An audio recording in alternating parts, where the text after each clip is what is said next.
Hi, everyone. Oops, I think my volume is off. Hello, LaDawn. Okay, I think I fixed my volume. Hi, sorry to keep everyone waiting. I am the chair of the meeting today, and I'm arriving right on time. Do we have a quorum to start the meeting?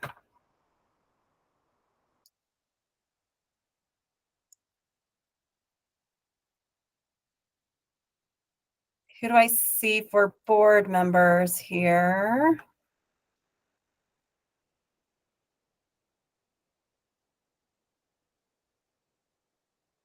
It looks like it might just be you and Nancy right now.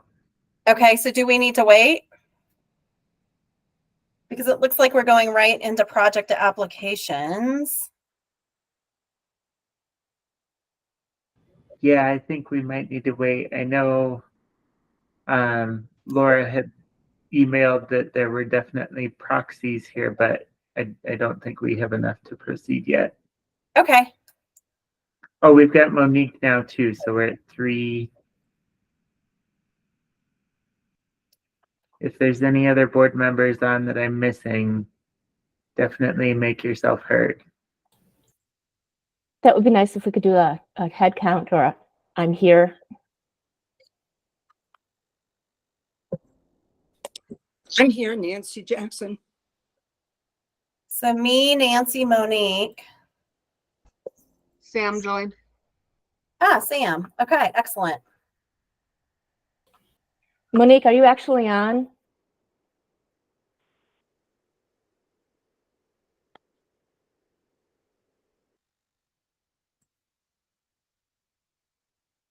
Yeah, Monique, it looks okay. like it's Monique's autopilot, not really Monique.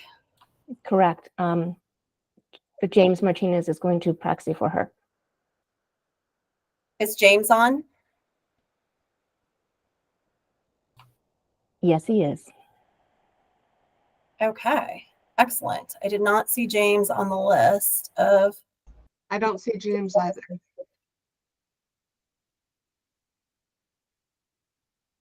James, are you here?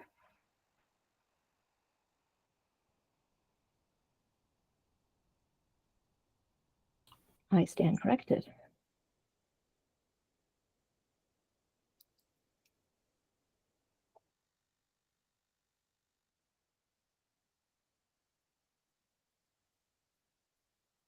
So we just need one more person. LaDawn, I also have Jay Ryan's proxy. Excellent. So does that give us enough to start? We should be good to go. Perfect. Because we have Okay. 1, 2, 3, 4. I believe James just joined as well. Gotcha. Fantastic. Okay. I am LaDawn Sperling. I am the vice chair of the State Housing Board, and I am chairing the meeting for Anthea Martin today.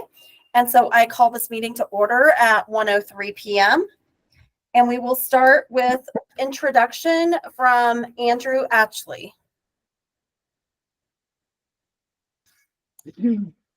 I think we don't have any director's comments today. So I think we might just be moving into the project application presentations. Perfect. So we will start with the Sunshine Peak Apartments, which will be presented by Shirley. Good afternoon. Today we are talking about Sunshine Peaks Apartments. This is an existing LIHTC project that is at it's phase 1 of 2 phases, and it's at the end of the tax credit period. So it could be sold, and eventually affordability would have been lost. The Montrose County Housing Authority is exercising their first right of refusal, and the city of Montrose has stepped up to partner for the federal CDBG funding to purchase the property, and the city will pass the funding through to the Montrose County Housing Authority. So the CDBG money is only for acquisition. That is the only use of it. Joining us today from the city is Chris Ottinger, the executive director from the Montrose County Housing Authority, Susan Barrientos, and then John Durso is one of the consultants with Katie Housing that has been working on this project. Speaking first is Christopher Ottinger. Good afternoon, everyone. It's a pleasure to be here with you today. City of Montrose is experiencing a housing crisis like many in Colorado. When the opportunity was presented to partner with the Montrose County Housing Authority to preserve affordable housing, there was little hesitation from our city council and staff to leverage our access to CDBG funding to secure the long-term affordability of the property. The data shows that our market rental rates are very comparable to Front Range. However, our wages have certainly not kept pace. So losing any affordable units cannot be a consideration for our community. And we appreciate the opportunity to present this project to you, thanks to the tenacious work of the DOH staff and our team here. With that, I'll hand it off to Susan. Good afternoon. I'm Susan Barrientos, the Executive Director of the Montrose County Housing Authority. And first of all, I just want to thank you all for your time. As we all know, because I kind of feel like I'm preaching to the choir here, but safe, habitable, low-income housing is so important. The most current needs assessment done by the City of Montrose shows that we need many new units. However, we believe that preserving the current low-income housing is vital, not only to our families, but also to our community, as Chris alluded to. While new construction is a big piece of the puzzle, preserving existing housing stock is a key component of the solution. Preserving existing housing stock is more cost-effective than new construction, and it's also sustainable, which provides even greater long-term benefits. We can bring energy-efficient improvements such as double-pane windows, which will lower the energy consumption for the project and lower the energy costs for our families. We believe that the upgrades and repairs that we plan to do after once we own the property will extend the long-term habitability of these units. And perhaps most importantly, this will help prevent displacement of these families. Preservation will ensure that long-term affordability is maintained, and this is vital to keeping these families stably housed. Moving even across town is expensive and can be extremely difficult for families that don't have the resources available to help with the expense or even the logistics involved in moving. Many of them are elderly and disabled. That's an extreme burden on them to move. And some of the families don't have a vehicle or don't have a vehicle big enough to use for moving, and many don't have extended family or friends with vehicles that could help them. So our long-term plan for this project would be that we'd like to exercise our right to purchase phase 2 when its affordable restrictions expire. That should be within the next couple of years.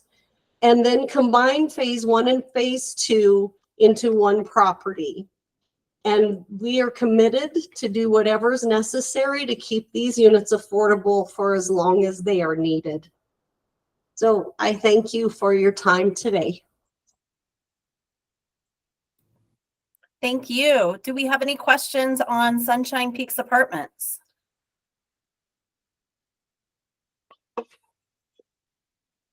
Sam? Thank you, LaDon. So I was wondering, Susan or Christopher, whoever wants to take the question, what sort of renovations will be needed or rehab will be needed to the apartments once you acquire them? Actually, I'd like John Durso to maybe speak on that, if you would, John.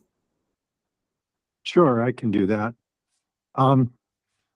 We commissioned a PCNA, and we went out, I think the PCNA was 30 years, and looked at all the different types of things that needed to be done to improve the property. So when you look at the reserve line, you'll see the reserves that are adequate to make that happen. The majority of it is deferred maintenance that the project didn't have the cash flow to be able to keep up with, and energy efficiency upgrades with respect to new siding, new windows, new roofing in areas. Ultimately, when the exterior gets worked with, then the interiors also cabinets and countertops and some of the plumbing. So it's going to be an ongoing upgrade of the ability of the maintenance department to keep up with and keep the project in good running condition. Have you anticipated perhaps asking the division for some help with the renovations? Do you mean monetarily? You mean as opposed to us putting on hard hats? Yes. Oh, no, I wasn't sure what you meant. I'm sorry. We have adequate funding with this request to basically bring all of the deferred maintenance to current and to start on a sort of a unit by unit upgrade and energy efficiency as the unit turns and residents move from one unit to the next. So we think we've got adequate funding to do that now, which is why we've created the reserves that we have in the pro forma. Thank you, John. Any other questions on Sunshine Peaks? Okay, we will move on to Royal Pine, and Fallon Miller will introduce this project. Thanks, LaDon. So Royal Pine Apartments is a LIHTC project in Colorado Springs. It is located in a difficult development area, DDA. This will be a 232 unit project. All units are ranging from 30 to 70% AMI. And today with us is Eric Rodall to discuss the project further. Great. Thank you so much, Fallon. And I think I have Elisa Wilson on as well to answer anything specific or correct any mistakes. I did have a quick slide presentation. If that's not possible, I can go without it. Sounds like it might be better without it. Totally up to you, Eric, either way.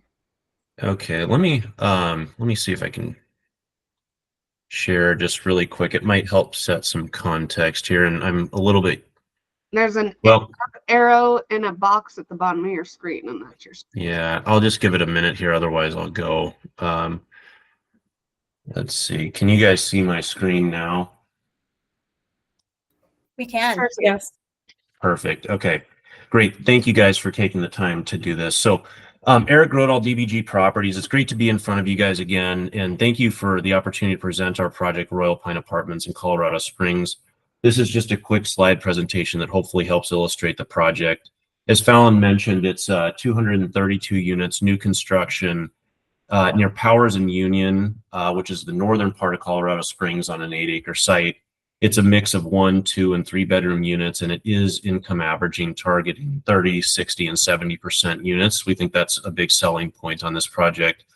The site plan here shows the buildings in black and the clubhouse. One of the other things that we think is noteworthy on this site for an 8-acre site is that it has 25,000 feet of open amenitized space. And we expect that to be very well received for a site this size. One of the key selling points on this deal, we think, is location. So this is truly an infill development with an abundance of services nearby. In terms of transportation, there's a bus stop and the highway adjacent to this. There's a hospital right across the street. With grocery, you have Target and King Soopers very nearby. John Venezia Community Park is probably the nicest park in Colorado Springs. It's just down the road. There are excellent schools in this area, and so it's truly an area of opportunity here. And one of the other things I have on this aerial shown are market rate apartments that are renting between $400 and $800 higher than our 70% units. And I think that that's a good indication of how well received this part of the market is for apartments, and why we think that this project, particularly at the affordable levels, will be very well received with that buffer. Finally, also along the lines of location, in Colorado Springs, most of the affordable development has happened in the southern part of the city. So this is a dot plot showing the historical LIHTC development. Where we are up north of Woodman Road, and if you include this project, there's actually fewer than 1,000 units that have been delivered or planned north of Woodman Road, and this tends to be the higher demographic area of the city. And Royal Pine Apartments is actually the largest deal in the pipeline for Colorado Springs, affordable housing project in the city of Colorado Springs, and one that we think is very important for the city and its future. So I'll stop there with the overview. Any questions on Royal Pine? Looks like a great project. It does. I'm familiar with that area. That is a great area to build an affordable housing project. So good work. Thank you. Okay, if we do not have any questions, we will move on to 505 Apartments, which is also Fallon Miller. Thank you, Ladon. So the 505 Apartments is going to be an acquisition of an existing complex that was originally built in 2016 and completed in 2017. So it's a newer complex. This will allow the project to now be set to affordable limits at 80% AMI and 140% AMI units for our THLF guidelines, allowing those kind of upper AMIs. And with us today is Janai Stokesbury to speak more on the project. Good afternoon, everybody. Thanks for your time today. We really appreciate the opportunity to present the 505 apartments to you. I'm Janai Stokesbury. I'm the Real Estate Projects Manager of the Chaffee Housing Authority. And the 505 Apartments is a key community resource that is worthy of state funding from this loan fund for two primary reasons. The first reason is that the 19 units are home to Salida families, and they are built and they are occupied. 32 people call the 505 Apartments home today. Current tenants are families with young children, retirees, and Salidans with disabilities. There are paramedics, retired teachers, and school staff in residency at the 505. All 19 units are occupied. The property has less than 1% vacancy, evidencing the strong demand for units at the lower rent levels that the 505 offers. The average rent at the 505 is $12.58, while the average rents in Chaffee County are $20.75. Secondly, we've seen and lost opportunities like this before in Chaffee County. Unfortunately, in December of 2022, Buena Vista lost the affordable Meadows Apartments when they sold to G Light Equity. The Meadows was home to 18 people. The residents were given 32 days to move out or start paying $1,800 in rent, up from $950. Every single tenant was forced to move out, including Deborah Noble, whose husband was finishing treatment for 2 types of cancer at the time, and it was the holidays to boot. We are trying to stop this from happening at the 505. Thank you for your consideration, and I'm happy to answer any questions you might have. Do we have any questions about the 505 Apartments? Sam?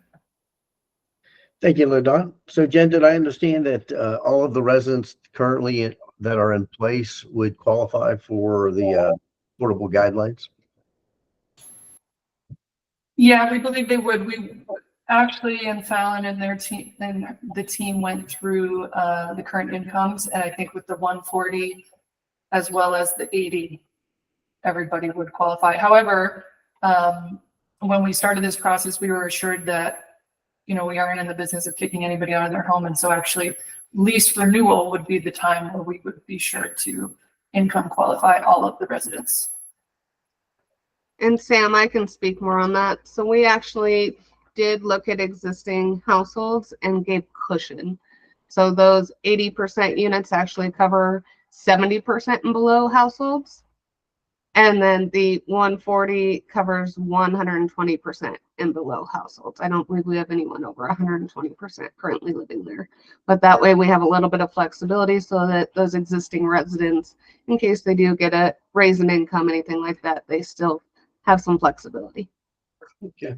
So I think the guidelines are fairly clear under tax credits, what happens when a resident goes over the income limit. What happens in one of these developments? Fallon, you or Jen can take that one. I am actually going to phone a friend to the asset management team if I could, to better speak to it than I could.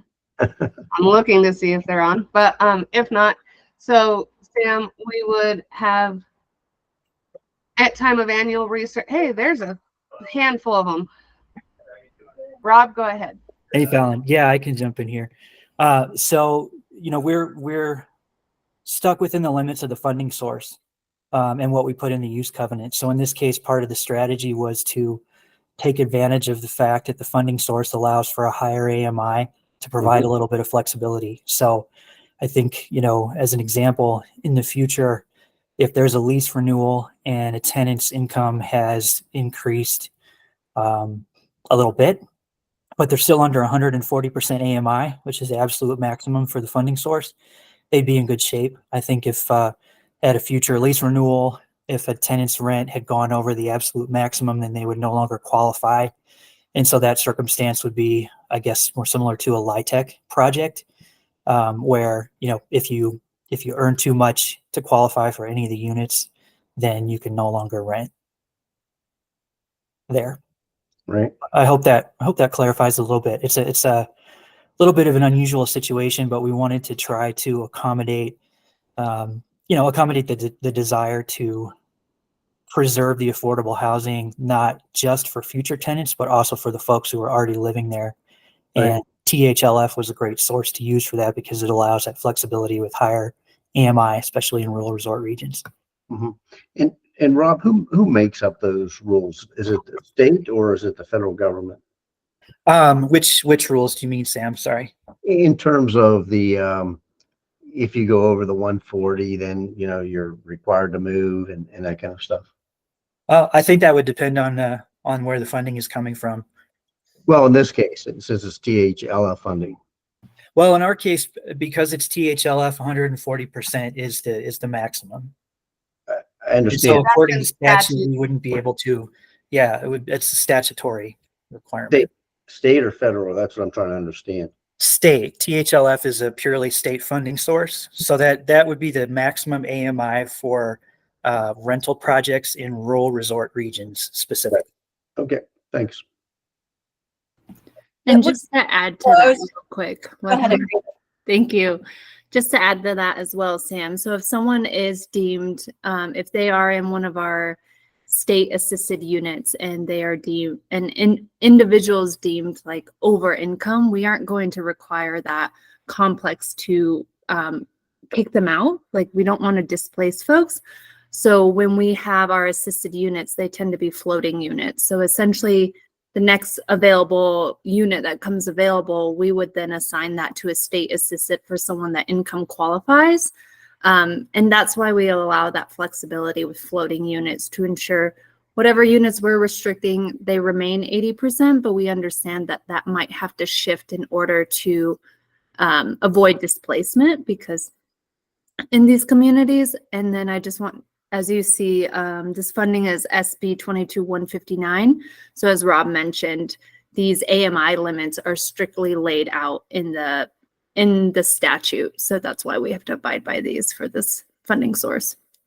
Yeah, thanks. I appreciate that answer. That the floating units really makes a lot of sense in cases like this. So you don't have to evict somebody, and you can just provide the say that the next unit up is going to receive the assistance under the 19 units that have to be preserved. So I like that answer. Thank you. Any other questions? Okay, if not, we are ready to vote to approve these applications. First of all, do we have anyone who needs to recuse themselves?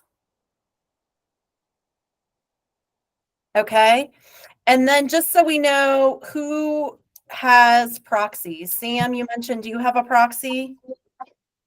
I have Jay Ryan's proxy. Okay.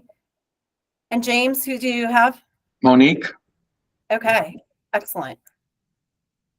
Okay, so do we have a motion to approve Sunshine Peak, Royal Pine, and 505 apartments?